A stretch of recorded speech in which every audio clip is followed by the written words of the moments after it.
¿Qué tal, Juan? Buenas tardes.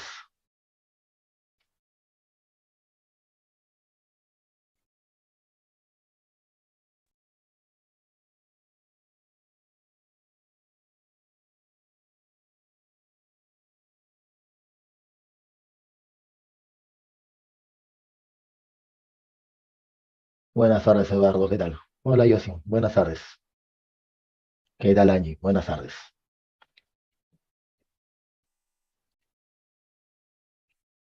En un minuto empezamos, chicos.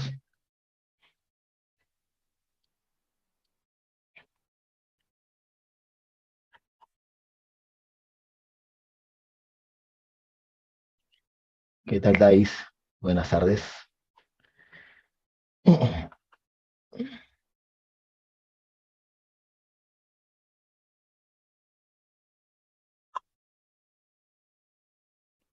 Muy bien, chicos. Comenzamos la clase entonces el día de hoy, siendo prácticamente las 3:50. Arrancamos con esto.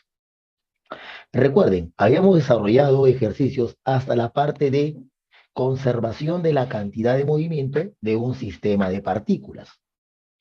Habíamos dicho que si la suma de los impulsos de las fuerzas externas era igual a cero, entonces la cantidad de movimiento del sistema se conservaba. ¿Qué implicaba? Que la cantidad de movimiento del sistema de partículas, o en todo caso, ¿qué implicaba? Que la suma de los impulsos de las fuerzas externas eran cero. Simple. Eso significaba que o bien estábamos hablando de un sistema donde todas las fuerzas eran internas. A ese sistema le llamamos sistema aislado, o en su defecto, la suma de fuerzas externas tenía que ser igual a cero. Vamos a ver a continuación una aplicación del principio de conservación de la cantidad de movimiento. Y esa aplicación se llama choque o colisión. Empecemos comentando qué cosa es un choque o colisión. Decimos entonces, choque o colisión, diremos lo siguiente. Diremos que es aquel evento donde aparecen fuerzas, y eso lo voy a escribir con mayúscula, fuerzas impulsivas, ¿ya? Impulsivas. Y aquí nos detenemos un momento. Profe, ¿qué significa que las fuerzas, perdón, qué significa que las fuerzas son impulsivas? Eso te lo comento a continuación. Diremos que las fuerzas impulsivas, primero, son fuerzas internas que alcanzan valores muy grandes en intervalos de tiempo muy pequeños.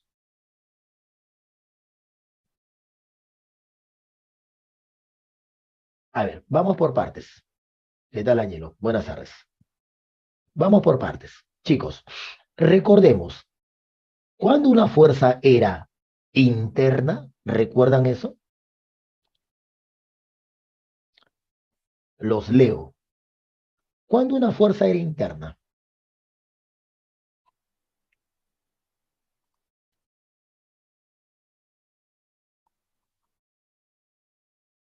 ¿alguien lo recuerda?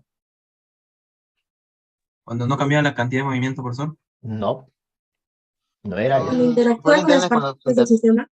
Así es, cuando esa fuerza era una fuerza entre las partes del sistema, o como dice Andrés, se da entre partículas del sistema. Entonces, resulta que en física, choque no implica contacto físico. En física, choque implica básicamente una interacción violenta, la aparición de fuerzas internas muy grandes. ¿Cuán grande, profe? Fuerzas que alcanzan valores del orden de los kilonewtons. Pero esas fuerzas alcanzan esos valores muy grandes en intervalos de tiempo muy pequeños, como por ejemplo, intervalo de tiempo en el orden de los milisegundos, fuerzas en el orden de los kilonewtons en intervalo de tiempo del orden de los milisegundos. Cualquier evento donde aparezcan fuerzas con esas características, fuerzas internas, con esas características, a ese evento se le llamará choque. Aunque parezca mentira, la explosión de una granada califica como choque. Profe, pero si en la explosión de una granada no hay nada que choque. Ah, es que tú estás pensando el significado choque en el sentido usual de la palabra. Tú tienes que entenderlo en el contexto que yo te estoy presentando. ¿Por qué la explosión de una granada califica como choque en física? Porque evidentemente las fuerzas que originan el rompimiento de la granada son tremendamente grandes en comparación, por ejemplo, con el peso de cada fragmento. Esas fuerzas internas muy grandes son las llamadas fuerzas impulsivas. ¿Y para qué me sirve esa idea de fuerza impulsiva? Continúo entonces. Decimos lo siguiente. En consecuencia, podemos despreciar las fuerzas externas en comparación con las fuerzas internas y por lo tanto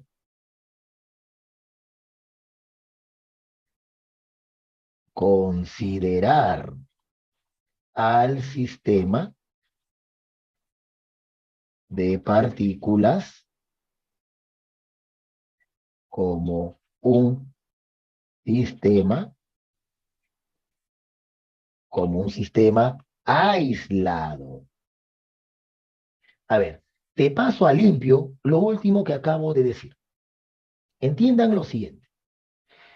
Como estamos diciendo, ¿ya? Como estamos diciendo que un choque es aquella interacción violenta donde aparecen fuerzas internas muy grandes, llamadas fuerzas impulsivas, entonces, cuando tú compares las fuerzas externas con estas fuerzas internas, con esas fuerzas impulsivas, fácilmente podemos despreciar a todas las fuerzas externas. Por ejemplo, se colocaba como una situación particular la explosión de una granada. Te decía, la explosión de una granada califica como choque. ¿Por qué? Porque el peso de cada fragmento es despreciable en comparación con la fuerza que originó el rompimiento de la granada. Ah, ya.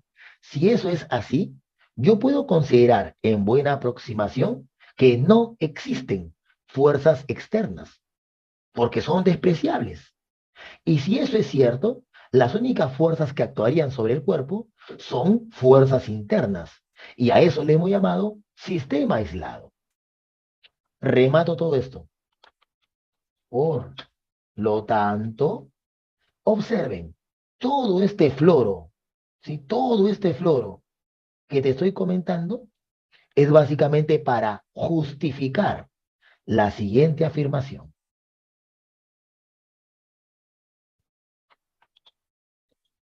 En todo tipo de choque. O sea, no le des vuelta a este asunto. De frente nomás. ¿Qué ocurre en todo tipo de choque? Simple. Todo este palabreo que te he hecho aquí es básicamente para justificar el hecho de que la cantidad de movimiento del sistema de partículas se conserva. Así es, Angie. Solo un pequeño detalle, Angie. Cuidado. Cuando tú digas que la cantidad de movimiento se conserva, tienes que entender que estamos hablando de la cantidad de movimiento del sistema. ¿De acuerdo? Vale la pena mencionar eso también. Por lo tanto, la cantidad de movimientos del sistema al inicio tiene que ser igualita a la cantidad del sistema al final. No te preocupes, Añi, no te preocupes. Hay que recalcar ese aspecto. Listo. Chicos, moraleja. A partir de este momento, ¿ya? A partir de este momento, ¿qué es lo que planteamos? Planteamos que en todo choque, la cantidad de movimiento del sistema se conserva. Ya no la pienses, aplica este criterio directamente. ¿De acuerdo? Eso es lo que te estoy planteando. Muy bien.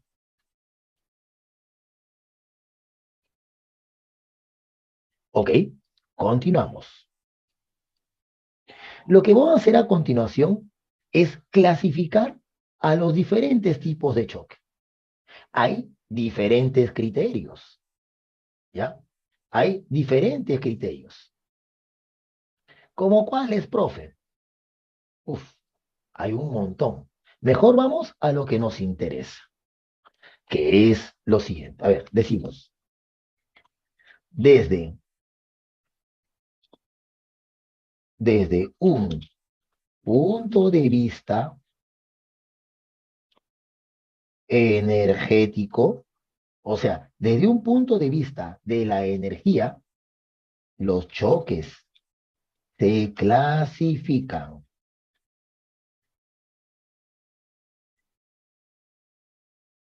en, y acá se viene lo bueno, clasificación de los choques de un punto de vista de energía en choque elástico y choque inelástico. Esta es la clasificación. Choque elástico y choque inelástico. Profe, ¿cuál es la diferencia? Acá te la escribo. ¿Qué se cumple en un choque elástico? Respuesta. En un choque elástico, la energía mecánica se conserva. Como nosotros vamos a trabajar únicamente en choques en una dimensión, decir entonces que la energía mecánica se conserva es equivalente a decir lo siguiente, que la energía cinética del sistema se conserva. Esto significa que la energía cinética al inicio tiene que ser igualita a la energía cinética al final.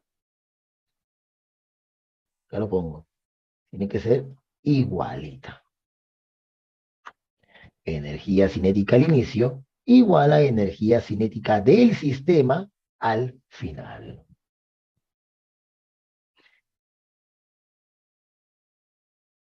Pero ocurre lo siguiente, ¿ya? Pero ocurre lo siguiente.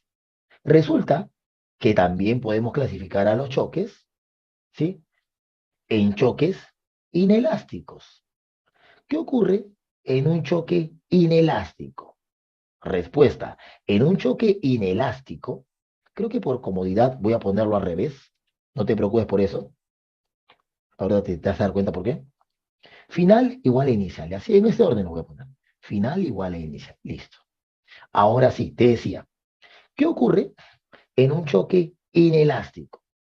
Resulta que en un choque inelástico la energía cinética no se conserva. ¿Por qué? Porque existe una pérdida de energía. Y si existe una pérdida de energía, es evidente que la energía cinética del sistema al final resulta ser menor que la energía cinética del sistema al inicio. Entonces, la clasificación es muy simple. Es muy simple. Si la energía cinética del sistema se conserva, entonces el choque es elástico. Y si la energía cinética del sistema no se conserva, entonces el choque es inelástico. ¿De acuerdo? Bastante sencillo, como te puedes dar cuenta.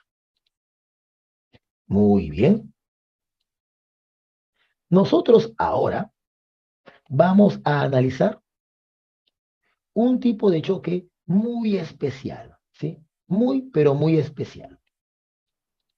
A ver, lo pongo por aquí. Decimos, analicemos un choque unidimensional y elástico. Ese es el tipo de choque que yo voy a analizar. Profe, ¿qué significa choque unidimensional? Significa que los cuerpos, antes y después del choque, se mueven a lo largo de la misma línea recta. Si los cuerpos originalmente se movían en el plano horizontal, al final los cuerpos se seguirán moviendo en el plano horizontal. ¿Qué problema es el que quiero resolver? El siguiente, ¿ya? El siguiente. Dadas masas, dadas las masas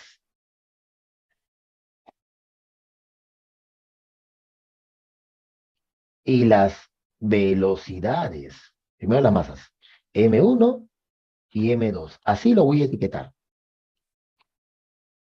Dadas las masas M1 y M2 y las velocidades, voy a llamarle V1 y V2, dadas las masas y las velocidades, déjame colocar las velocidades por aquí,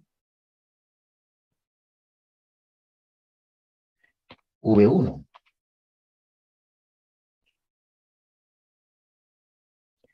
y V2, entonces el problema es, el problema es,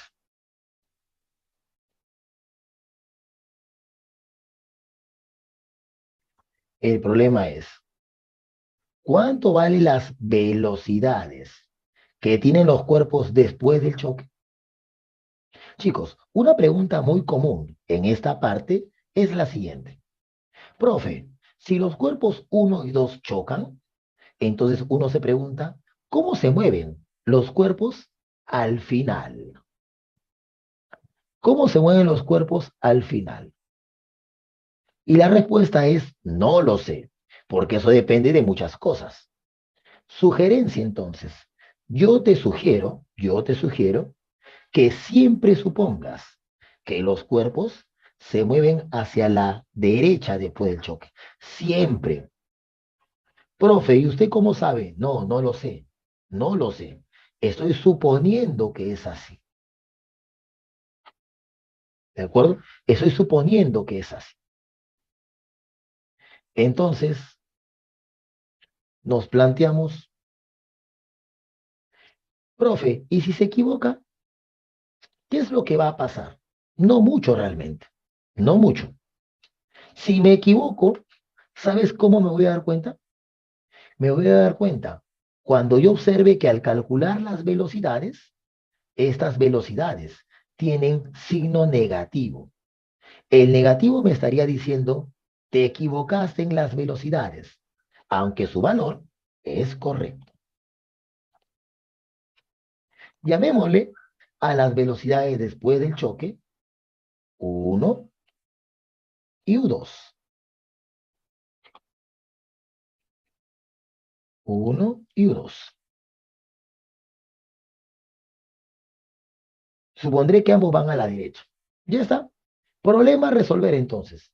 Conozco M1, conozco M2, conozco V1, conozco V2 y quiero calcular cuánto vale U1 y cuánto vale U2. Muy bien. ¿Cómo resuelve el problema? Vamos por partes. Pregunta, ¿qué se conserva en todo tipo de choque que acabo de escribir? La cantidad de movimiento. Cantidad de movimiento, profe. ¿Pero Del de sistema. quién? Del sistema. Ah, del sistema. Cuidado. Ahora sí no me Entonces, equivoqué, profe.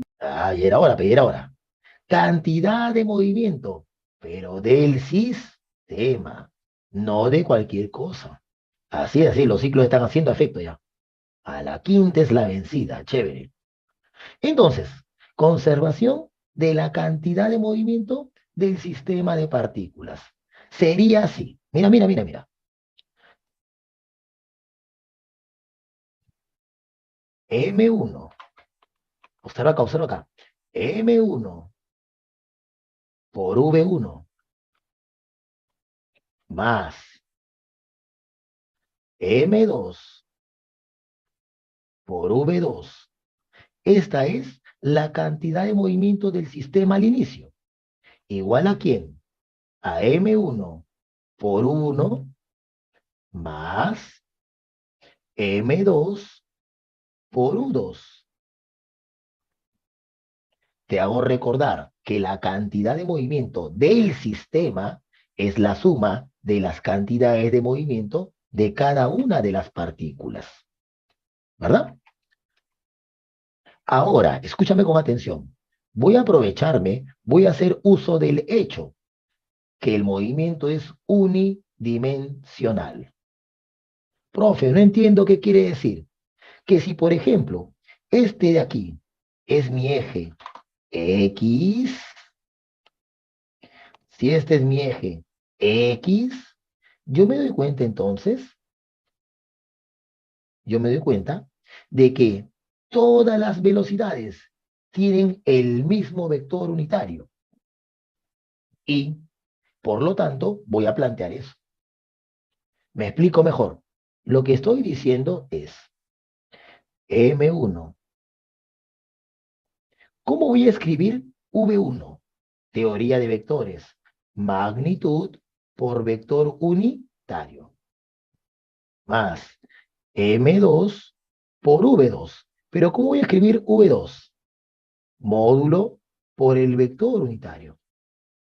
Ahora escribo M1 por 1, pero 1 será U1i más M2 por U2, que sería U2 por I. ¿Para qué hago eso? Para que te des cuenta que la orientación I se cancela. Preguntarás, profe, pero ¿y qué pasaría si una de esas partículas se moviera hacia la izquierda? Ah, igual cancelaría el I, solo que me quedaría por ahí un signo negativo. Y entonces, a partir de ese momento, tú tienes que entender lo siguiente. ¿Qué cosa? Tienes que entender, ya, tienes que entender que esas Vs y esas Us tienen signo. ¿Qué signo, profe? Depende. Depende. Si el cuerpo se mueve a la derecha, esas velocidades serán positivas. Pero si el cuerpo se mueve hacia la izquierda, esas velocidades son negativas. Me preguntan por interno, profe, ¿se pueden cancelar los vectores unitarios? No, no puedo hacer eso. Te estoy comentando la cosa práctica. Pero no es difícil hacerlo estricto. Mira, alguien se pone ticoso y dice, profe, no se pueden cancelar los vectores. Ya, bacán. Para hacer ahora, voy a hacerlo de esa manera.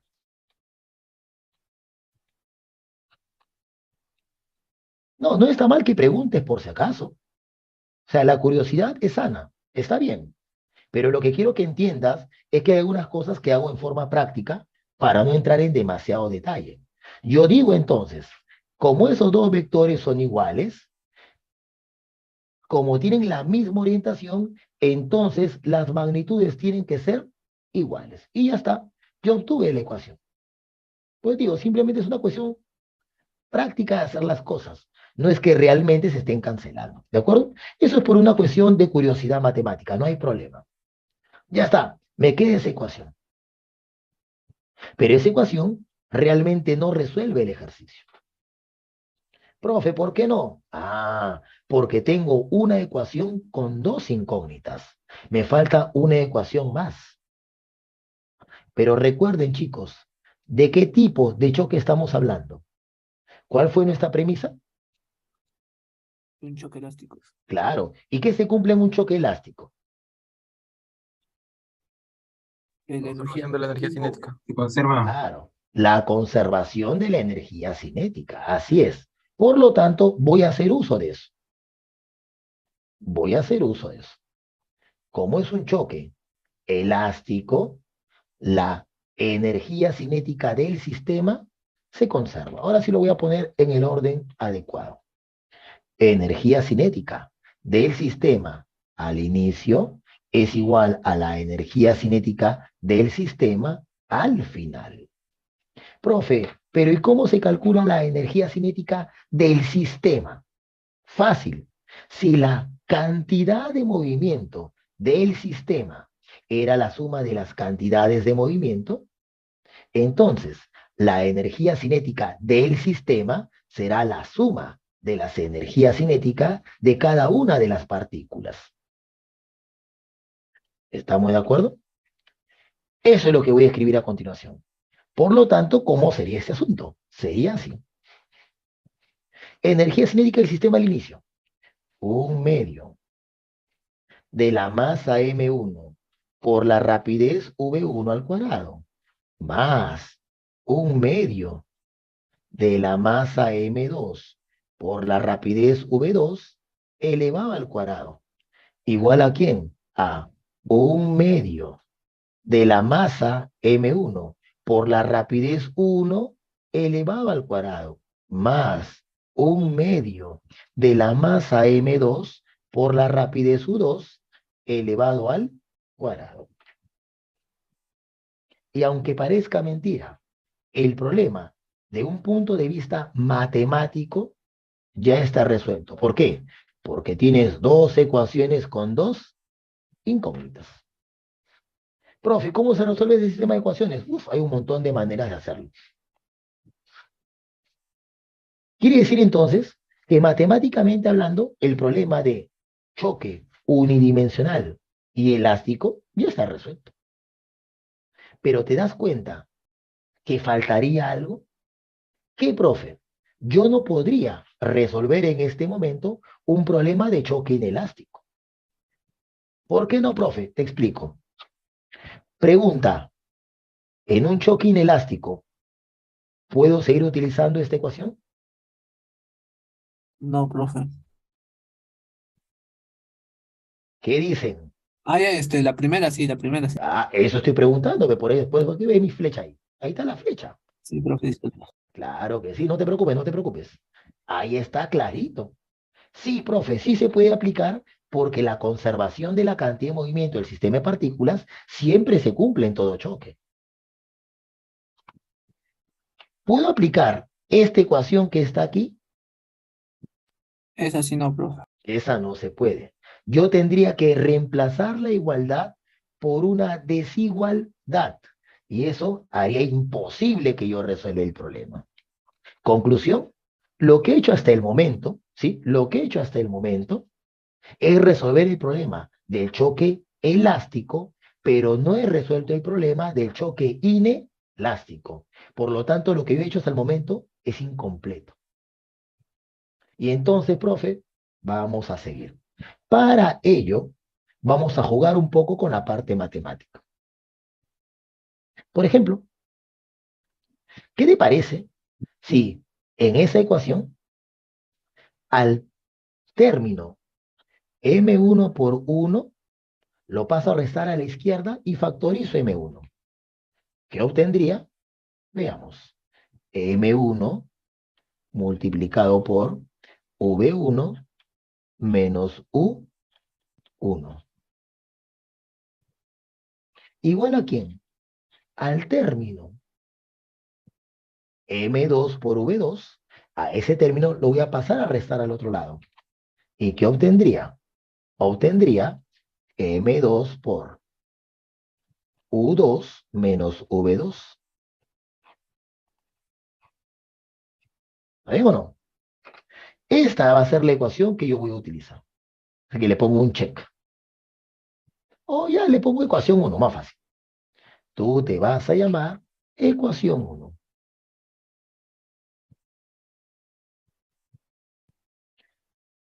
Voy a hacer algo parecido con la otra ecuación que también tiene un check.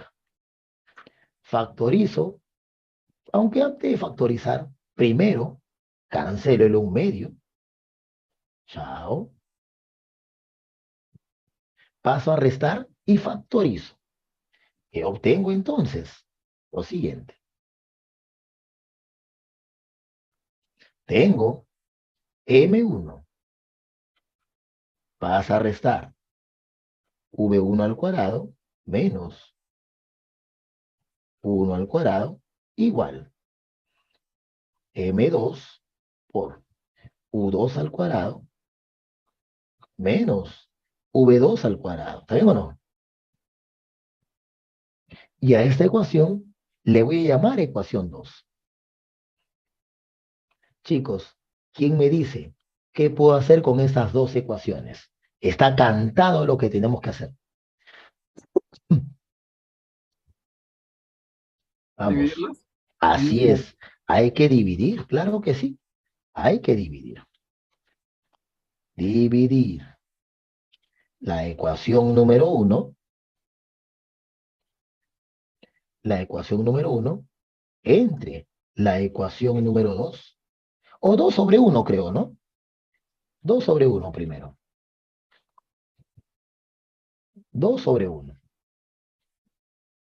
Si yo divido 2 sobre 1, M1 se cancela, pero tengo diferencia de cuadrados. Quiere decir que me va a salir suma por diferencia. Es obvio que la diferencia se cancela. Y entonces tendrías V1 más U1.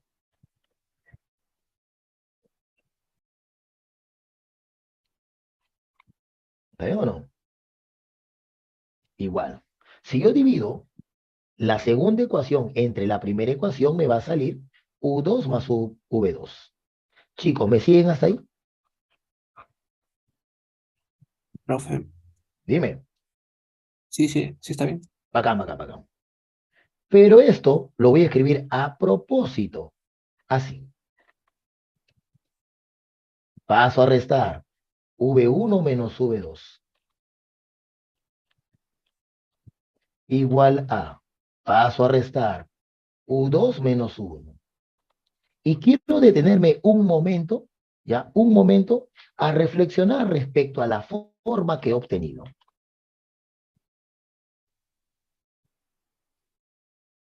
Profe, ¿a qué se refiere? A lo que me refiero es a lo siguiente. Observen el dibujo que tienen a la izquierda de la ecuación. ¿Por qué creen que V1 es mayor que V2? Porque me está saliendo V1 menos V2. ¿Por qué en ese orden? Porque si no, no lo chocaría. Así es. La única manera que 1 choque con 2 es que V1 sea mayor que V2. Ahora viene lo más bravo. Profe, no debería salir, dirás tú, U1 menos U2. No, el orden que acabo de colocar es incorrecto. Realmente sale U2 menos U1. Pero el problema es, ¿y por qué? ¿Tendrá algún sentido que haya salido U2 menos U1? Piénsalo, mientras voy escribiendo algunas cosas más.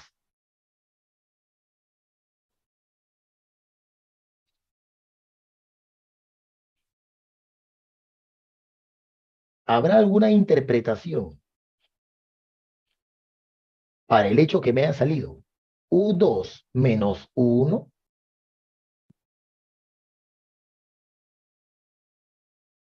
O ya pues salió de suerte, ¿no? No significa nada.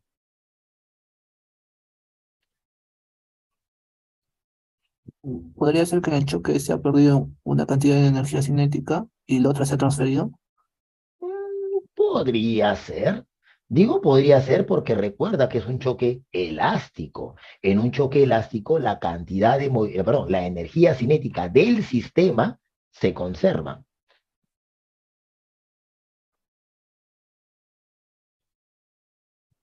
¿Alguna otra opinión, chicos?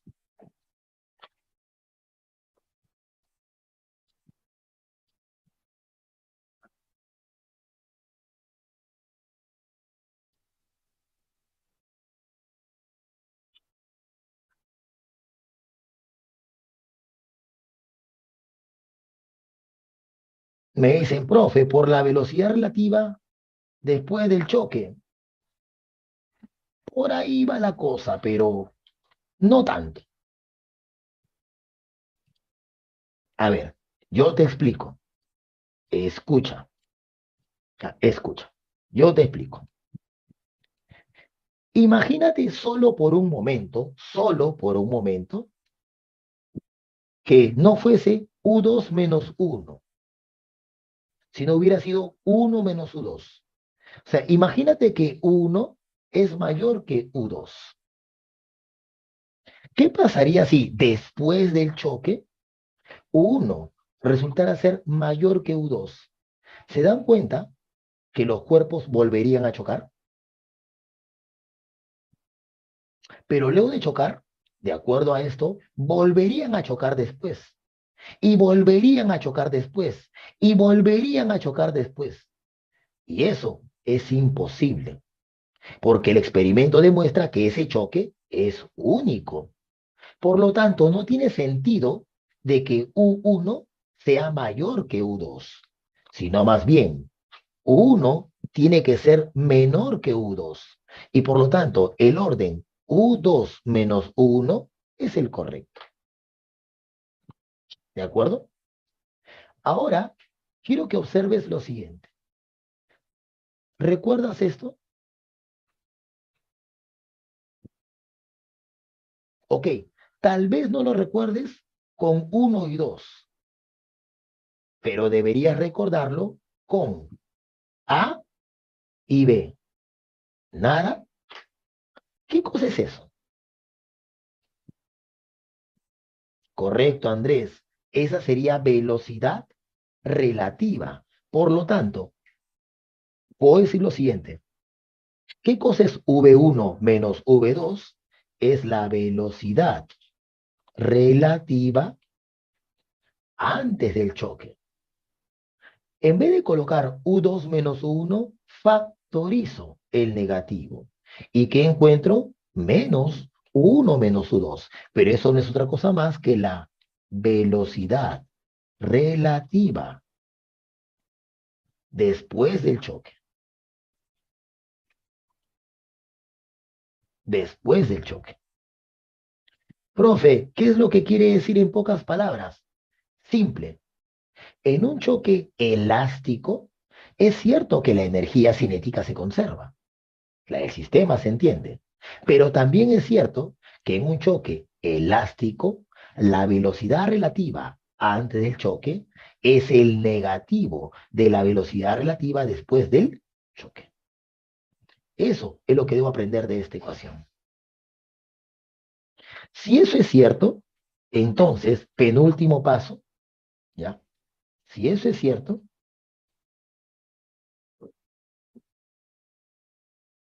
entonces yo puedo plantear lo siguiente.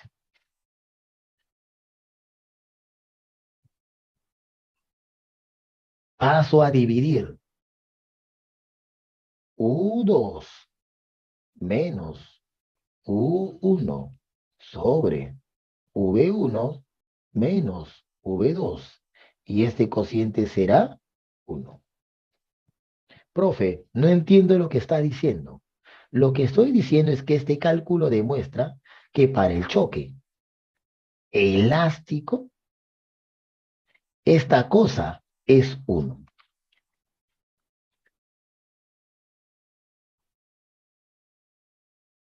Esta cosa vale 1.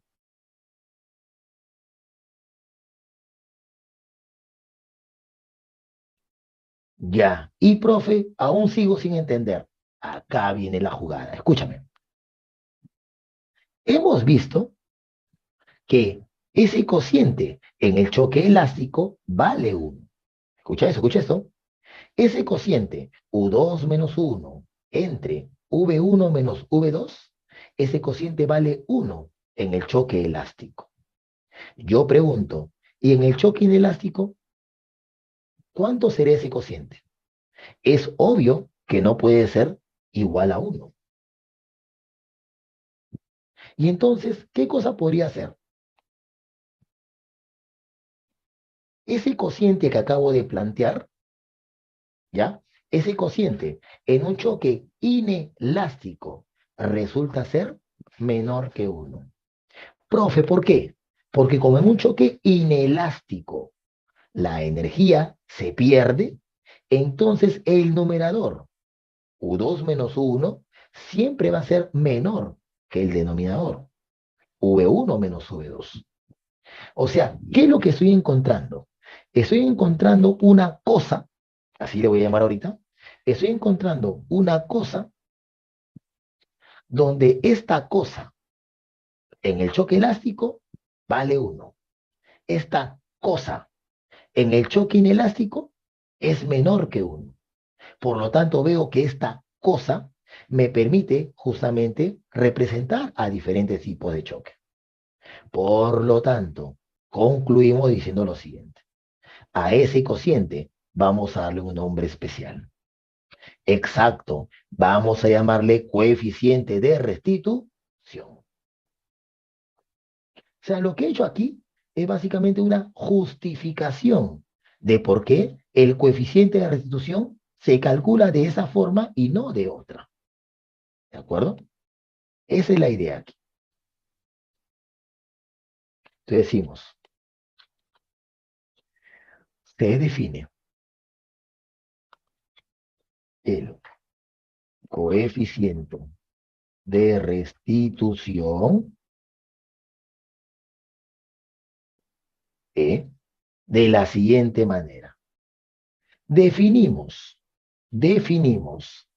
E, ¿a qué es igual? Ah, ya. E es igual a U2 menos 1 sobre V1 menos V2. Así se calcula el coeficiente de restitución.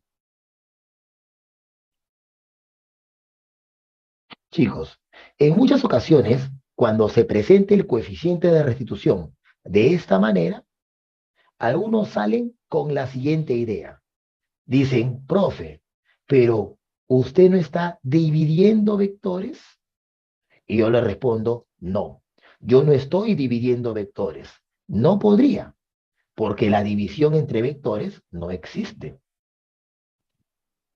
Profe, y entonces te hago recordar, pizarra anterior, te hago recordar lo siguiente. Y eso fue lo que me comentó su compañero. Profe, las Vs, perdón, las Is se pueden cancelar. Yo le dije, estrictamente hablando no se hace así, pero lo puedes entender de forma práctica de esa manera. Cuando yo cancelé las Is, me llevé de encuentro esa característica vectorial. Y por lo tanto, a partir de ese momento, el E o los Vs y los Us vienen directamente con todo y sí. Por lo tanto, ya, por lo tanto decimos,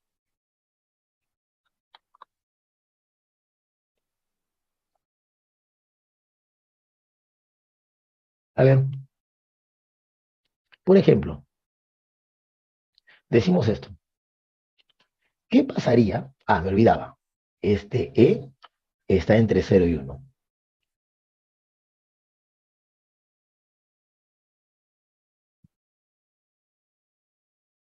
Ya está. Entonces, te decía, planteo entonces lo siguiente. Si E vale 1, si E vale 1, entonces, ¿de qué tipo de choque estamos hablando? Ya lo sabemos, perdón, ya lo sabemos.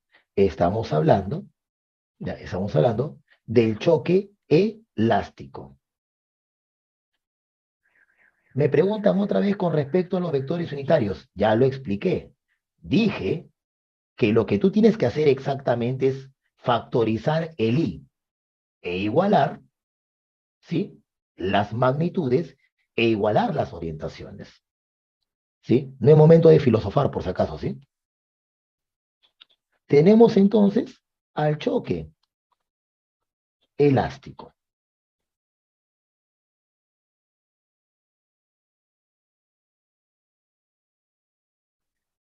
Y también, si el E está entre 0 y 1. ¿Ya? Si el E está entre 0 y 1, el choque es, dijimos, inelástico.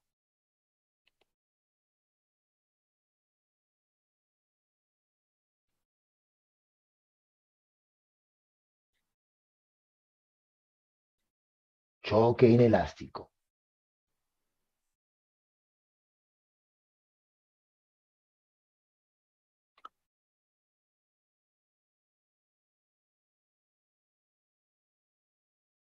Choque inelástico. Muy bien. Pero cuando yo lo planteo de esta manera, a uno me dicen, profe, se está olvidando de un tercer tipo de choque. Muchos piensan que es choque elástico, choque inelástico y encima choque plástico. Y no se dan cuenta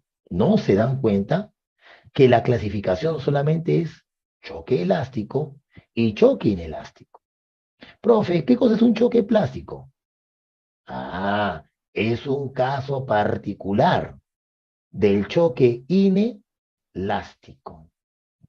No te preocupes, se entiende lo que quisiste escribir. Cuando E vale 0, no es común llamarle choque plástico. ¿Ya? No es común. Nosotros preferimos decirlo de esta manera. Choque. Ojo, no es que esté mal por si acaso, pero preferimos decirle choque totalmente inelástico. ¿Tú quieres llamarle choque plástico? Eso es problema tuyo. Profe, ¿pero qué significa que E sea 0? Ah, si E vale 0, es porque U2 menos U1 vale 0. Pero, profe, ¿y qué implica que U2 menos U1 es 0? Ah, simple. Hay dos posibilidades. Primera posibilidad, que U1 sea 0 y que U2 también sea 0. Profe, no entiendo ese caso. Para que el coeficiente de restitución E sea 0, U2 vale 0 y U1 vale 0, sí, y eso es posible. Exageremos con el siguiente ejemplo, ¿ya? Te quitas tus medias y las lanzas contra la pared. ¿Qué ocurre? Tu media se queda pegada. Ah, U1 vale 0, U2 vale 0. Ya más tarde haces el experimento, ¿ya? U1 vale 0, U2 vale 0, E vale 0. Choque plástico. Pero hay uno que es mucho más obvio. Para que E sea 0, U2 tiene que ser igual a U1. Y eso solo es posible si los cuerpos luego del choque se mueven, ¿sí? Se mueven juntos, se mueven con la misma velocidad. Ahí tenemos entonces esta, entre comillas, nueva clasificación en términos del coeficiente de restitución. Ya está, muchachos. Eso es lo que quería comentarles en la parte de choque, tanto elástico como inelástico. Me preguntan, profe, si U1 y U2 son 0, como en su ejemplo de la media, entonces, ¿se ha perdido toda la energía cinética? Sí, eso es lo que estoy diciendo. Se ha perdido toda su energía cinética. Lo que no sabría responderte es, ¿y qué pasó con toda esa energía cinética? Eso es algo que desconozco.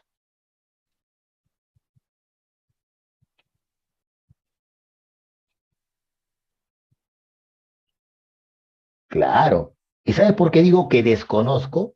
Porque hay un montón de posibilidades. Así que mejor ni hablemos de eso.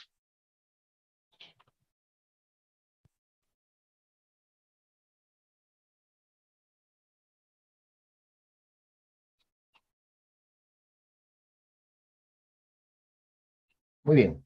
Problemita teórico y vemos algunos problemas de cálculo.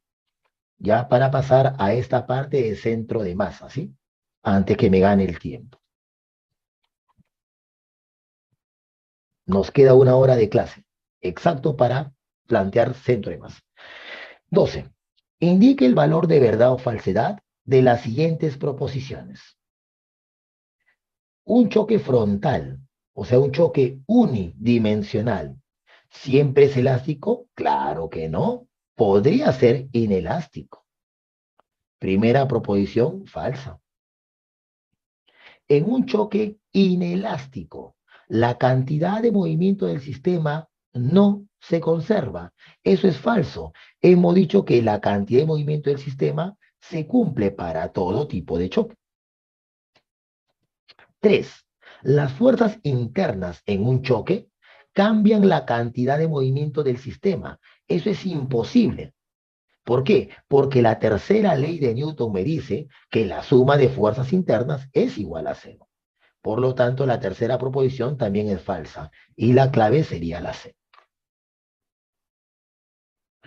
Muy bien, sigamos observando esto. A ver.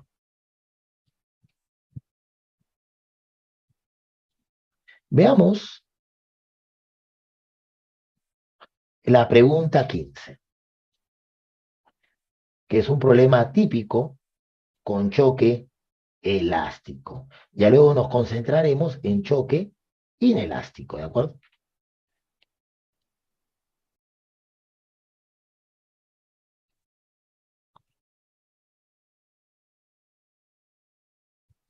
Lo pongo por acá.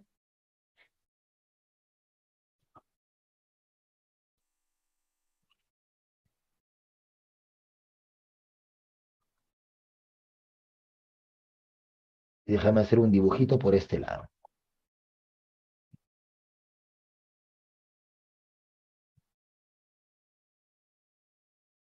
Ya, veamos.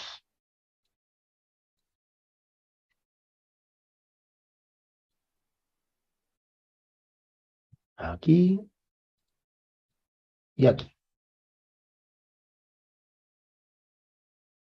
Ya, ahí nomás. Muy bien, dice, un disco de 1,5 kilogramos, yo dibujo una pelota, me da lo mismo. Un disco de 1,5 kilogramos, deslizándose con una rapidez de 5 metros por segundo sobre hielo en la dirección más X, choca frontalmente con un disco de 6 kilogramos inicialmente en reposo. Si la colisión es perfectamente elástica, después de la colisión, la velocidad del disco incidente y la del que estaba inicialmente en reposo en metros por segundo, respectivamente, son, vamos a ver. Primero pongamos los datos del ejercicio. Hablan de dos discos. Un disco de masa 1,5 kilogramos y otro disco de masa 6 kilogramos. El disco de 1,5 kilogramos se mueve con una rapidez de 5 metros por segundo.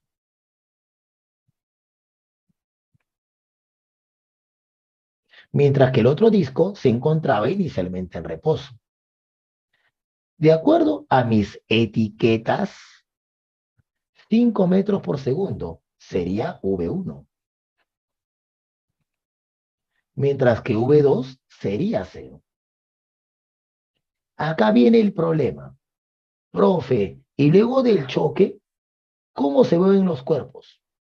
No sé, y tampoco me interesa. ¿Por qué no? Porque yo siempre voy a suponer de que luego del choque ambos cuerpos se mueven en la misma orientación, con velocidades U1 y U2. Profe, pero ¿y si se equivoca? Vamos a ver en este problema qué ocurre si me equivoco. Muy bien. De frente, ¿qué se cumple en todo tipo de choque? Uno, la conservación de la cantidad de movimiento del sistema. Por lo tanto, sería así. M1, 1,5 por V1 más 5 Profe, ¿por qué le pone más? Porque la velocidad 1 apunta a la derecha. Realmente es 5i, pero tú ya sabes que hace rato me he eliminado a los i's. ¿Igual a quién? Porque la otra no tiene cantidad de movimiento. M1, 1,5 por 1 más 6 por U2. Puedo sacarle 1,5 a todo, 1,5, 1,5, 1,5, y me quedaría que 5 es igual a 1 más 4U2. ¿De acuerdo? 4U2. Profe, 1 y 4. O 1 y 1. Podría ser. Pero sigo. Ahora planteo que el choque es elástico. Chicos, si el choque es elástico, entonces, de acuerdo a lo que está escrito aquí, en un choque elástico, la energía cinética del sistema se conserva. Pero se dan cuenta que si yo utilizo esto, ¿estaría repitiendo todos estos cálculos? Esa no es la idea. Y entonces, la idea es, para resolver el ejercicio, mejor aplicar definición de coeficiente de restitución. Coeficiente de restitución E, igual a ¿quién? U2 menos U1.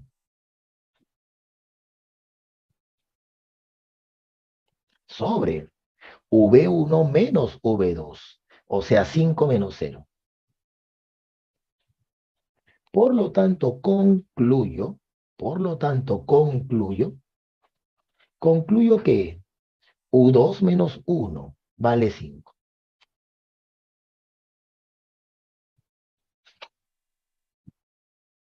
Chicos, ya tenemos el problema resuelto, porque tengo dos ecuaciones con dos incógnitas. Ustedes mismos son. De aquí y de aquí, obtengo cuánto vale cada uno de ellos.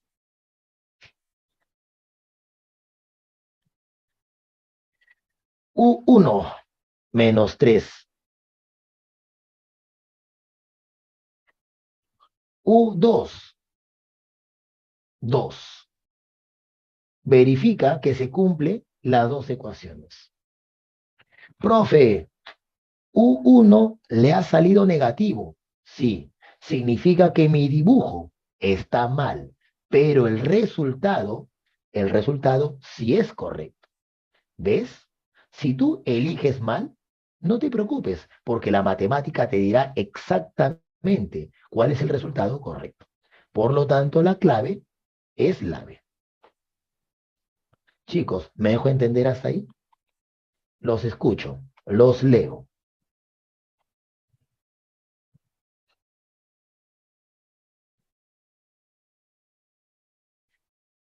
Sí, profe, por ahora no vuelo. Muy bien.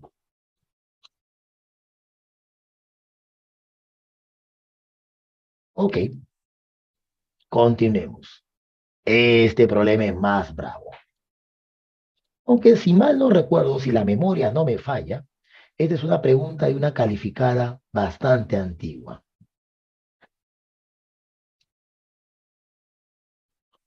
Hablo de la pregunta número 19. ¿No te acuerdas, Esteban? Revisa tu original, ahí debe estar. Ahí debe estar. Veamos. 19. La figura muestra dos partículas en un proceso de colisión inelástica. Ah, choque inelástico. Perfecto. Choque inelástico. Si el coeficiente de restitución es E igual a 0,5, determine, dice, el porcentaje de energía mecánica que se pierde durante la colisión. Profe, ¿por qué ponen la palabra pierde entre mayúsculas o entre comillas, mejor dicho? Es simple, porque realmente no hay pérdida de energía. Tú bien sabes, la energía no se crea ni se destruye, solo se transforma. El problema es que no sabemos a qué se está transformando la energía. Como te comentaba hace rato, existen múltiples posibilidades. Que la energía que se está perdiendo se transforme en calor, es la más obvia. Puede transformarse en sonido, puede transformarse en luz, puede transformarse y producir una deformación permanente de los cuerpos y un largo etcétera. Por esa razón, que como no sabemos a qué tipo de energía se está transformando, simplemente hablaremos de la energía que se pierde. ¿De acuerdo? Muy bien. La misma historia. Conocidas las velocidades y las masas antes del choque,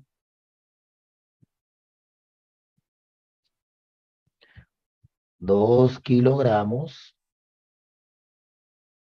1 kilogramo,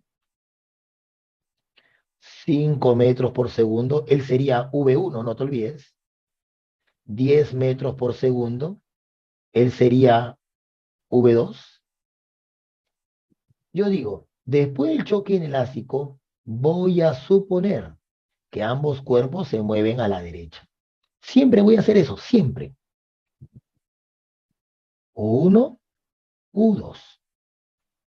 Para calcular la energía mecánica que se pierde, es obvio que debo calcular U1 y U2. Profe, ¿cómo hacemos eso? Eso ya lo sabemos hacer. Primera ecuación, conservación de la cantidad de movimiento del sistema de partículas. Masa 2 por velocidad más 5, más masa 1 por velocidad menos 10. Profe, ¿por qué negativo? Porque la velocidad apunta hacia la izquierda. ¿Igual a quién? Igual a 2 por 1 más 1 por U2. Al lado izquierdo me sale 0. Por lo tanto, ¿qué encuentro? Encuentro que U2 es el negativo de 2U1. ¿Se dan cuenta que de arranque mi dibujo ya está mal? Profe, ¿por qué? Porque U1 y U2 tienen signos contrarios. Así que ya sé que mi dibujo está mal. Eso no quita que yo pueda seguir avanzando con la solución del problema. El choque es inelástico y me dan como dato el coeficiente de restitución.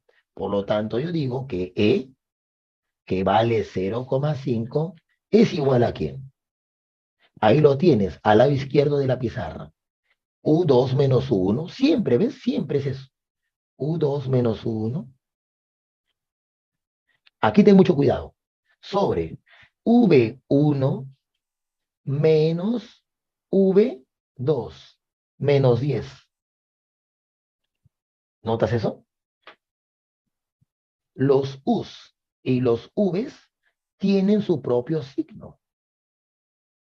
Por lo tanto, de aquí, lo que obtengo es que U2 menos U1 vale 15. A ver, dame un segundo para hacer un poquito de espacio por acá. A ver, por uso es bueno E igual de frente. Listo. Entonces, U2 menos U1 vale 7,5. Chicos, ya salió. De esta ecuación y de esta ecuación ya tenemos cuánto vale 1 y cuánto vale U2. A ver, sería 2,5 y 5. O sea que U2, primero 1, menos 2,5.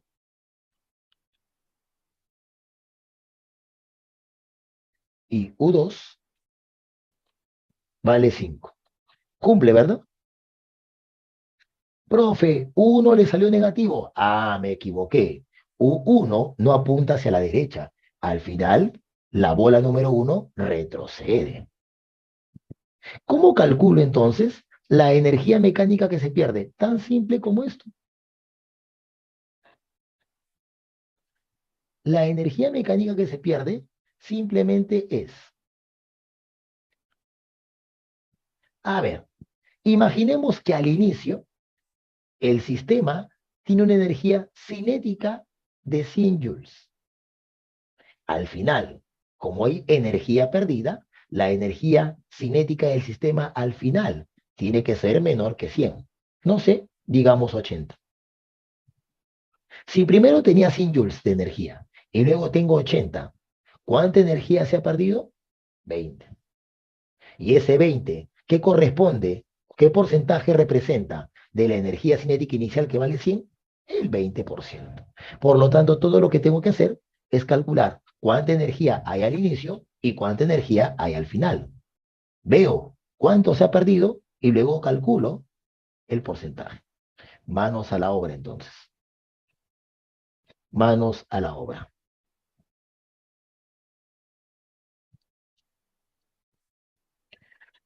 Sería entonces, ya, sería entonces. A ver, calculemos la energía cinética del sistema al inicio. Como te puedes dar cuenta, el problema es un poquito laborioso, pero sale. Energía cinética del sistema al inicio. A ver, un medio de la masa que vale 2 por la rapidez que vale 5 al cuadrado, más un medio de la masa que vale 1 por la rapidez 10 elevado al cuadrado. 25 más 50, 75 joules. Esa es la energía cinética del sistema al inicio. Calculemos ahora la energía cinética del sistema al final.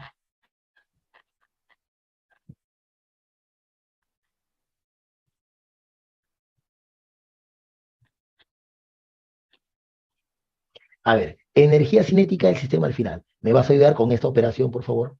Un medio de la masa 2 por la rapidez 1, 2,5 elevado al cuadrado, más energía cinética 2, un medio de la masa 1 por la rapidez 5 elevado al cuadrado. 12,5 más 6,25, ¿verdad? 18,75 puede ser. Gracias, Clayton. Ya salió, porque de aquí yo me doy cuenta, ¿ya? Que la energía perdida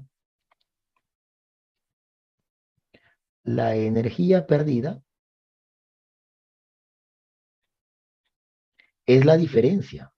Resten, por favor. 75 menos 18,75.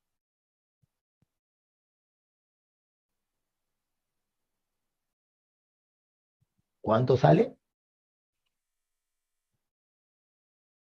Gracias, Juan. 56,25. Así es. Ya me di cuenta que eso corresponde a las 3/4 partes de la energía total. Por lo tanto, el porcentaje de energía que se pierde es, si quieres verlo como matemática, 56,25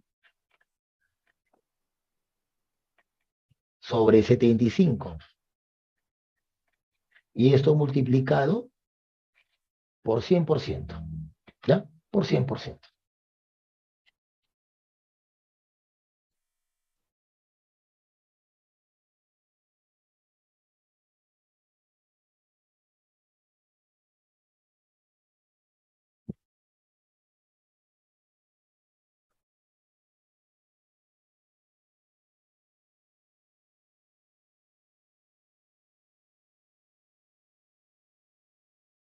Respuesta, 75%.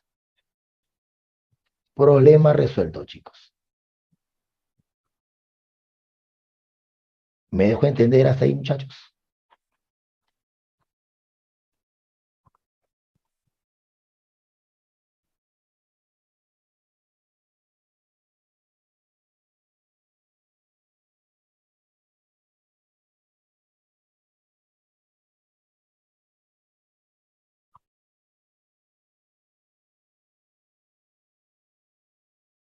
¿Sí? ¿Alguna pregunta hasta acá, chicos?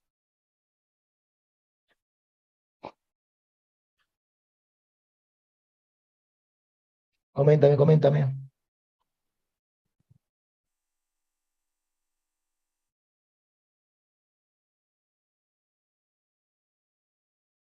¿Todo bien, Yendi? Perfecto. Muy bien, chicos, tengo 40 minutos entonces para completarte la última parte teórica. ¿Ya? Pasemos a la siguiente pizarra entonces.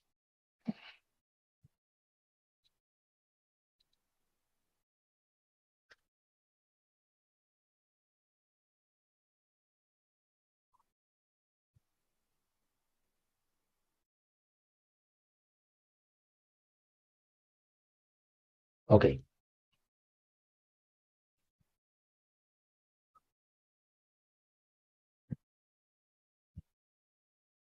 Veamos ahora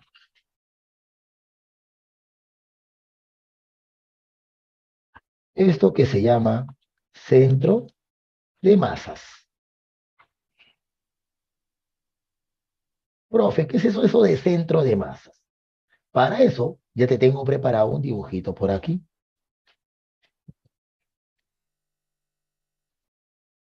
Vale la pena maximizarlo.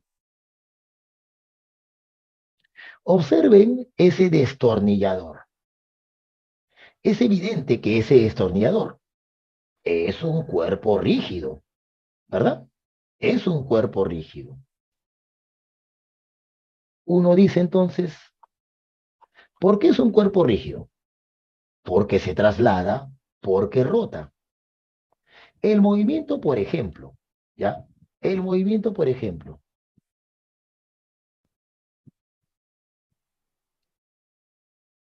de la punta del destornillador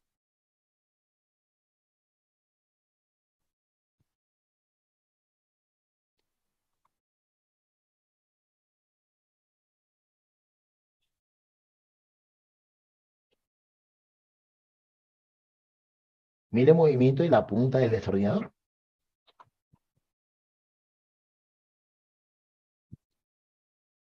¿Te das cuenta que es un movimiento recontra complejo? Recontra complejo. He tratado de ilustrártelo con esa línea de color rojo. Profe, pareciera que hiciera una H o dos Ls, ¿sí?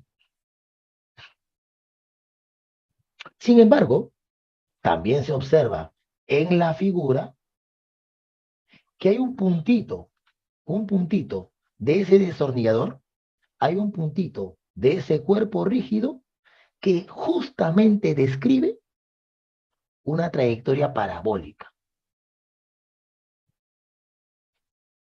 ¿Notas eso? Está marcado de color amarillo. Sí, En profe. español, en español. Hay un punto de ese cuerpo rígido. Ah, su centro de...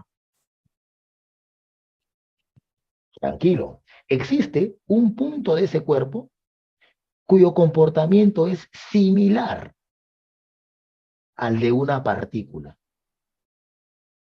Alucinante. Existe un punto de este cuerpo rígido cuyo comportamiento es similar al de una partícula. Es como si toda la masa de ese cuerpo rígido se hubiera concentrado en ese punto. Ah, ya. ¿Quién es ese punto? Te lo presento. El centro de masas. El centro de masas. Por lo tanto, diremos, ¿qué es el centro de masas? Decimos, el centro de masas es aquel punto que posee la masa y la cantidad de movimiento de un sistema de partículas.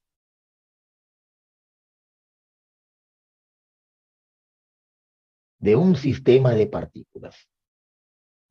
Este puntito de color azul es el famoso centro de masas.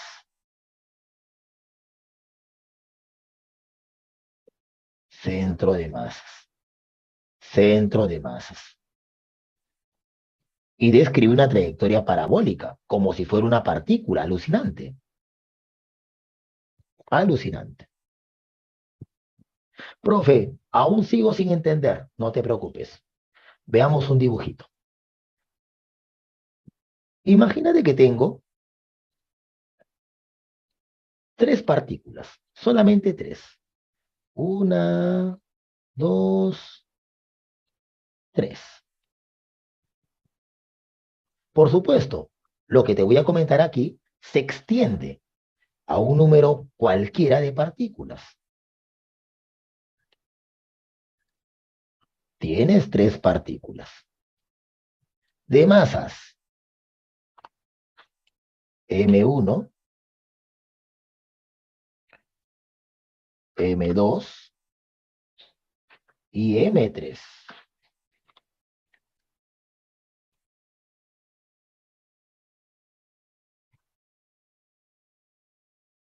Déjame acomodar un momento esto.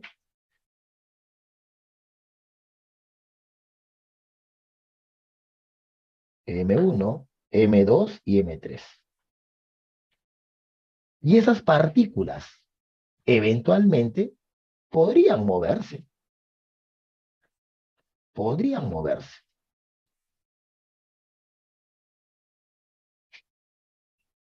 Por ejemplo, de la siguiente manera.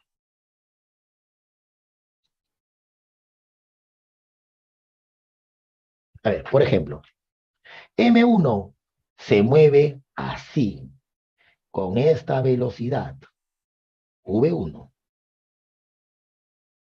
M2 se mueve así, con una velocidad V2. M3 se mueve así, con una velocidad V3. Ahora lo etiqueto, ¿sí? Ahora lo etiqueto.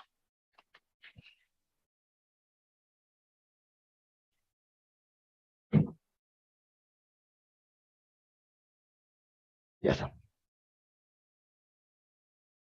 V1, V2, V3.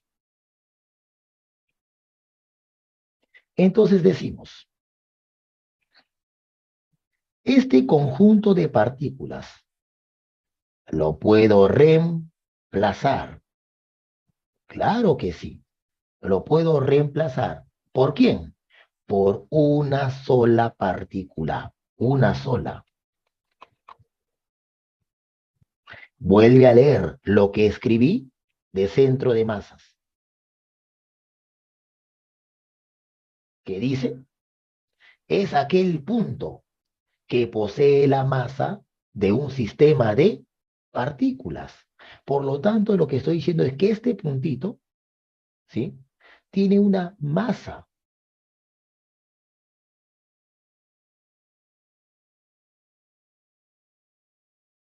Igual a la suma de las masas. A la suma de las masas de todas las partículas que conforman a ese sistema.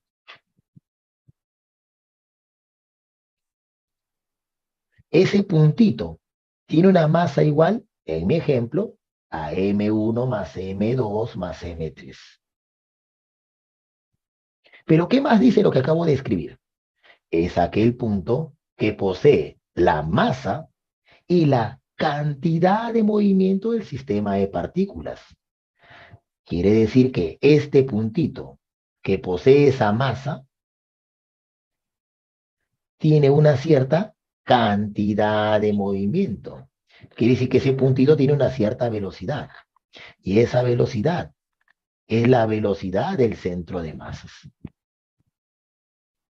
Por lo tanto, apliquemos la definición. ¿Cuál definición, profe? Está escrito. La cantidad de movimiento del centro de masa. ¿Con quién coincide? Con la cantidad de movimiento del sistema.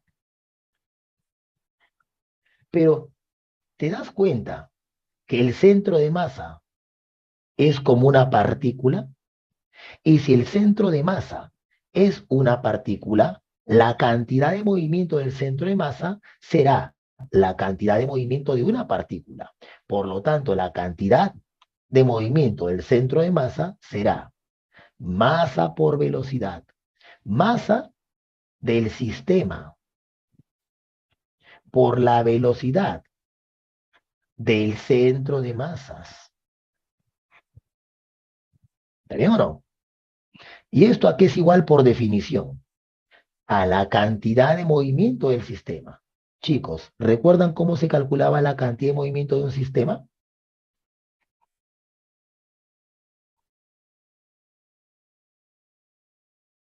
Los escucho, los leo.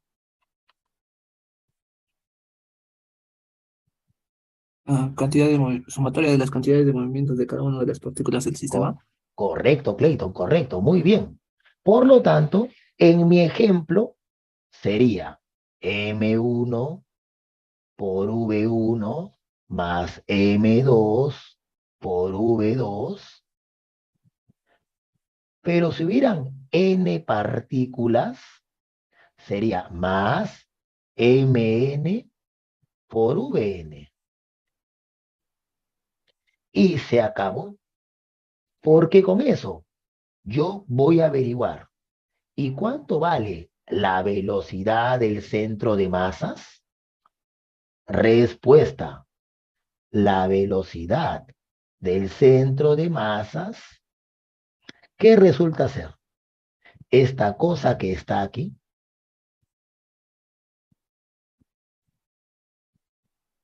Esto.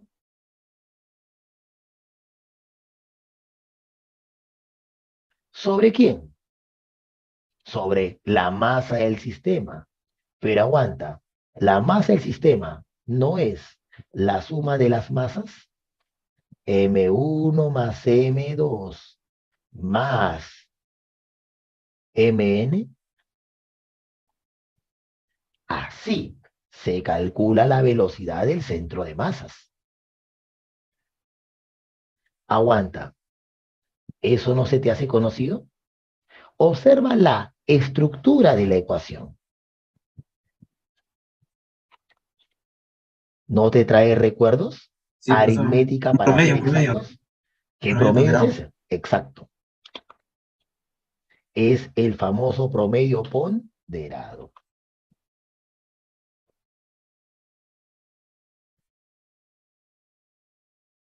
Así es. ¿Está qué rápido es, Ángelo? A su madre. Por gusto es. Velocidad del centro de masas. Bien simple. Por lo tanto, ¿cómo se calcula? ¿Cómo se calcula la velocidad del centro de masas? Es el promedio ponderado de las velocidades de las partículas.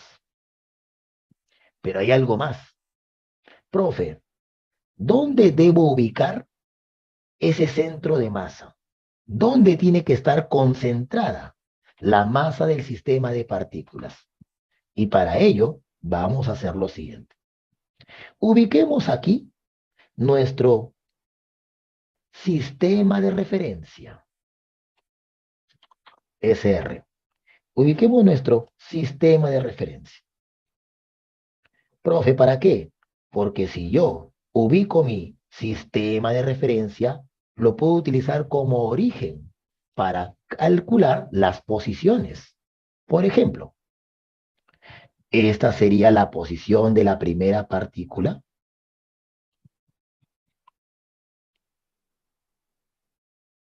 Esta sería la posición de la segunda partícula. Esta sería la posición de la tercera partícula. Y por supuesto, esta sería la posición del centro de masas. ¿Verdad? R1, R2, R3. Y si hubiera más partículas, la misma historia. Esto sería la posición del centro de masas. Problema. ¿Y cómo se calcula la posición del centro de masas. Diremos simplemente lo siguiente. Se puede demostrar, y eso no lo puedo hacer aquí, ¿ya? Se puede demostrar, y no es muy difícil hacerlo realmente, se puede demostrar que la posición del centro de masas tiene una estructura muy parecida al de la velocidad del centro de masas.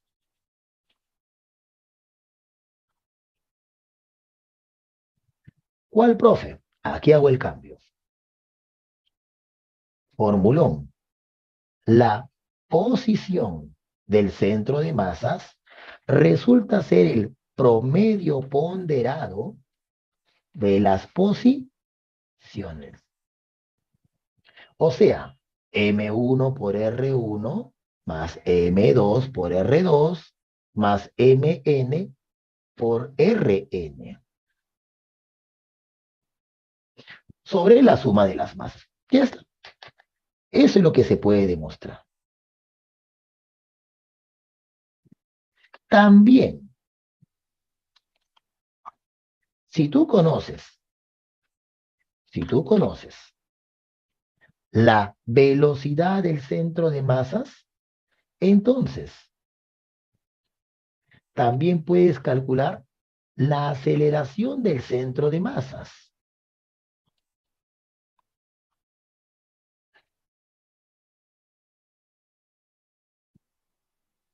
Aceleración del centro de masas. ¿Y cómo se calcula la aceleración del centro de masas, profe? Fácil. Como el promedio ponderado de las aceleraciones de las partículas.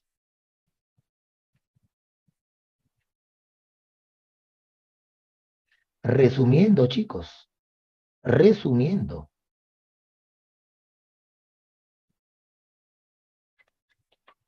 ¿cómo se calculan las o la posición, la velocidad y la aceleración del centro de masas?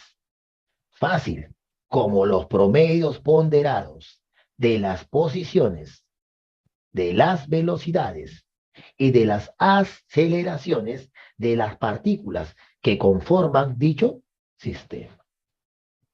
A ver, cuidado.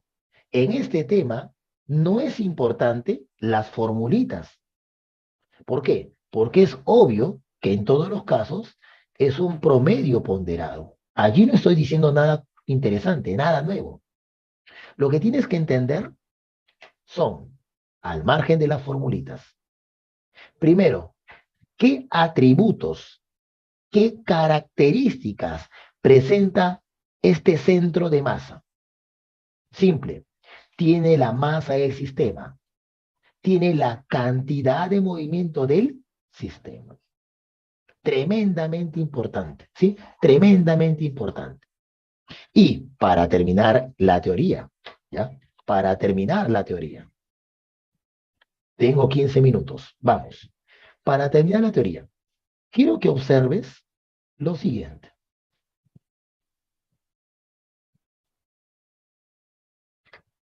Quiero que observes lo siguiente. Analicemos con un poco más de detalle la ecuación de la aceleración del centro de masas. Chicos, yo les pregunto, ¿qué cosa sería M1 por A1? ¿Qué cosa representa eso? Fuerza. Para ser más preciso, fuerza Fuerzas, profe. resultante, no cualquier fuerza. Atención, M1 por A1 es la fuerza resultante sobre la partícula 1.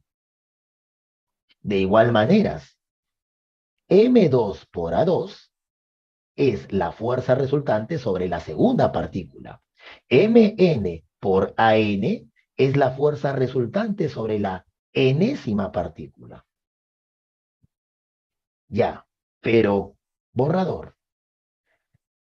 Si M1 por A1 es la fuerza resultante sobre la primera partícula, ¿acaso olvidas que esa fuerza resultante tiene una parte de fuerzas internas y tiene otra parte de fuerzas externas? ¿Está bien o no? Quiere decir entonces que M1 por A1 es suma de fuerzas internas y suma de fuerzas externas sobre la primera partícula. M2 por A2 también sería suma de fuerzas internas y suma de fuerzas externas en la segunda partícula.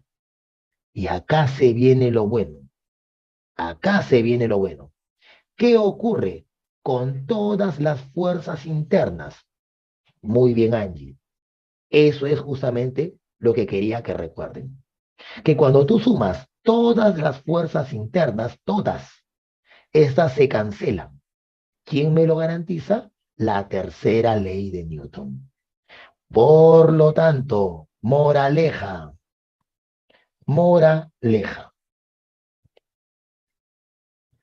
Por lo tanto, ¿qué cosa es M1 por A1 más M2 por A2, etcétera, etcétera, más MN por AN? ¿Qué me queda arriba? ¿Qué me queda en el numerador? Sumatoria de fuerzas externas. Así es, solo sumatoria de fuerzas externas. Porque las internas ya se cancelaron hace rato. Pero M1 más M2 más todo eso no sería otra cosa más que la masa del sistema. Profe, ¿por qué lo escribe así? Porque quiero que veas, ¿sí? Quiero que veas la hermosura de esta ecuación.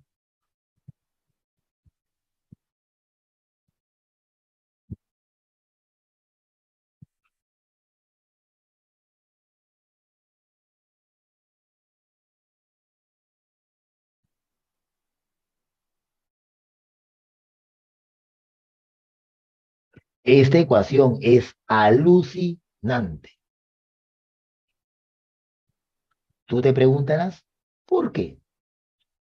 ¿No notas la similitud con otra ecuación que hemos visto antes? ¿No la recuerdas?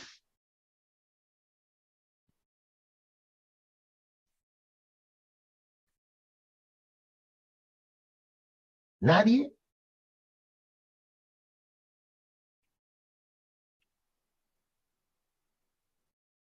Así es, Sebastián. Muy bien, Yendi.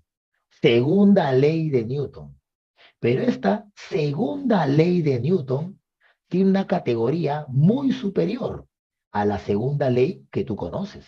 ¿Por qué? Porque la segunda ley que tú conoces es la segunda ley de Newton para una partícula, mientras que esta que te acabo de escribir, segunda ley de Newton, es la segunda ley de Newton para un sistema de partículas.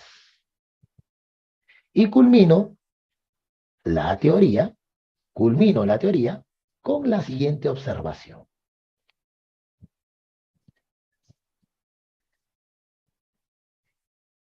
Observación.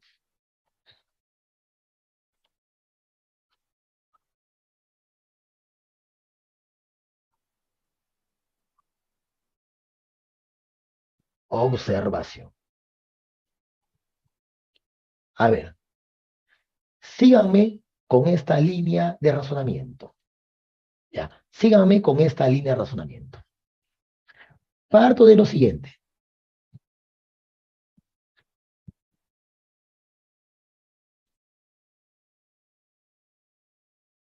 Escribo. A ver. Déjame cambiar de color. Decimos, si el sistema es aislado. Chicos, ¿qué significaba que un sistema fuera aislado? ¿Recuerdan eso? Lo dije al inicio de la clase, cuando hablé de choques. Que conserva su cantidad de movimiento. Bueno, eso es consecuencia, eso es correcto, pero eso es consecuencia. Cuidado, Juan, eso no es sistema aislado. No hay otro Solo cuerpo. actúan las fuerzas internas. Correcto, eso es. Solo actúan fuerzas internas. Profe, pero no es lo mismo que dijo Juan. No, no es lo mismo porque en el enunciado que plantea Juan sí existen fuerzas externas, solo que suman cero, pues. Es muy diferente. Entonces, observación. Si el sistema es aislado o la sumatoria de fuerzas externas es igual a cero, ¿qué ocurre? Sígueme con este razonamiento. ¿Cuánto valdría la aceleración del centro de masa? Vamos, vamos. Segunda ley de Newton. Pero Cero.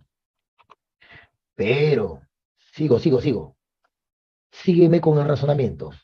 Pero si la aceleración del centro de masa vale cero, entonces, ¿cómo tiene que ser la velocidad del centro de masas? Constante. Correcto, constante. Pero si la velocidad del centro de masas es constante, entonces existen dos posibilidades. Dos posibilidades. ¿Cuáles son estas? que esté en reposo o que esté en MRU. Muy bien. Que esté en reposo o que esté en MR. Excelente, excelente. El sistema, o el centro de masa, perdón. El centro de masa permanece en reposo. Primera posibilidad. O, siguiente posibilidad.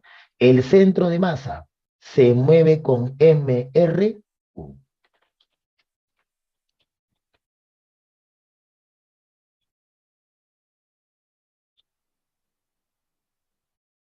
Listo. Esto es, chicos, lo que les quería comentar el día de hoy.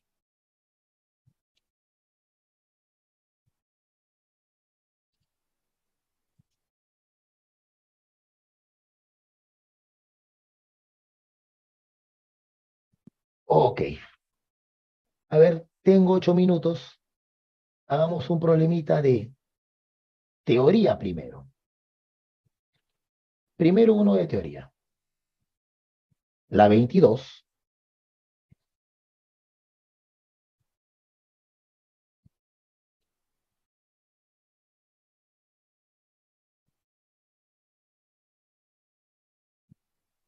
Es que hacer esto con todo detalle, ¿sí? Implica invertir una gran cantidad de tiempo, ¿no? Ok. 22. Sobre el centro de masa, Cm, de un sistema de partículas, podemos afirmar. 1. Se define como la posición media ponderada de la masa de un conjunto de partículas. Sí, se refiere a la posición del centro de masa. Verdadero. 2.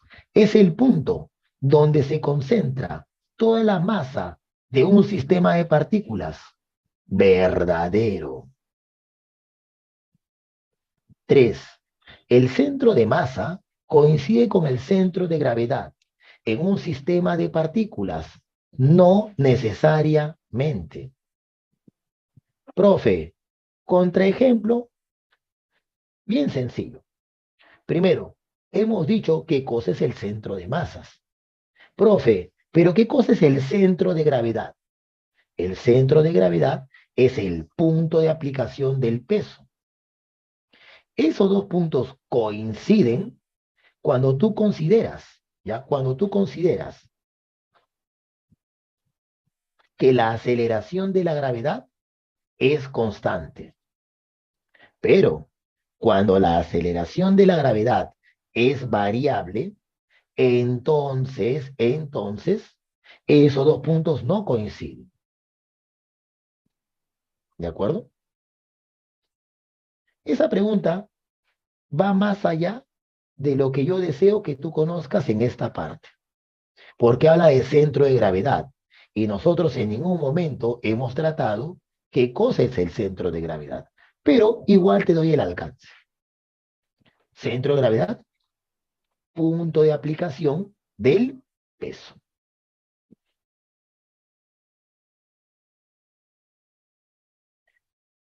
¿Coinciden siempre el centro de masa con el centro de gravedad? No, no siempre coinciden. Son diferentes puntos cuando el cuerpo está dentro de un campo gravitatorio que no es uniforme, que no es constante. ¿De acuerdo? Eso último fue un tecnicismo, así que no le des mucha vuelta al asunto. La 23, esa sí es más interesante. Sobre el centro de masa, Cm, indique verdadero o falso según corresponda. 1. La velocidad del centro de masa es igual a la cantidad de movimiento del sistema de partículas entre la masa total de dicho sistema. A ver, velocidad del centro de masa, ¿no? Agarro esto.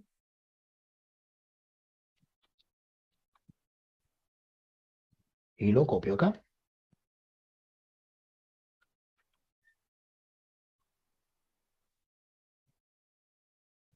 Esa es la velocidad entre masas. Pero dice, es igual a la cantidad de movimiento del sistema entre la masa total de dicho sistema. Veamos. Veamos. Es cierto que el denominador es justamente la masa del sistema, qué duda cabe. Pero el numerador, recontra fácil. ¿Acaso M1 por V1 no es la cantidad de movimiento de la primera partícula? M2 por V2 no es la cantidad de movimiento de la segunda partícula. Por lo tanto, la suma no sería la cantidad de movimiento del sistema. Por lo tanto, la primera proposición es correcta. Verdadero.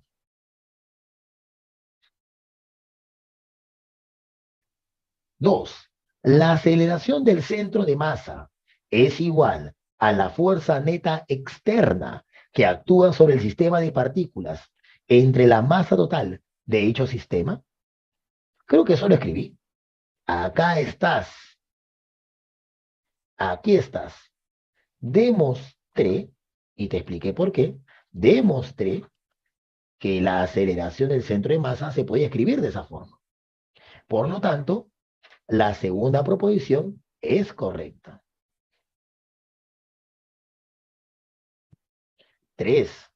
¿El centro de masa de un objeto está necesariamente dentro de dicho objeto? No. Contraejemplo, un anillo. El centro de masa de un anillo es su centro geométrico. Y ese centro geométrico no es parte del cuerpo, está fuera del cuerpo. Por esa razón, la tercera proposición es falsa. Muy bien, chicos. ¿Me dejo entender hasta ahí? Está claro, profe. Muy bien, chicos. ¿Alguna pregunta?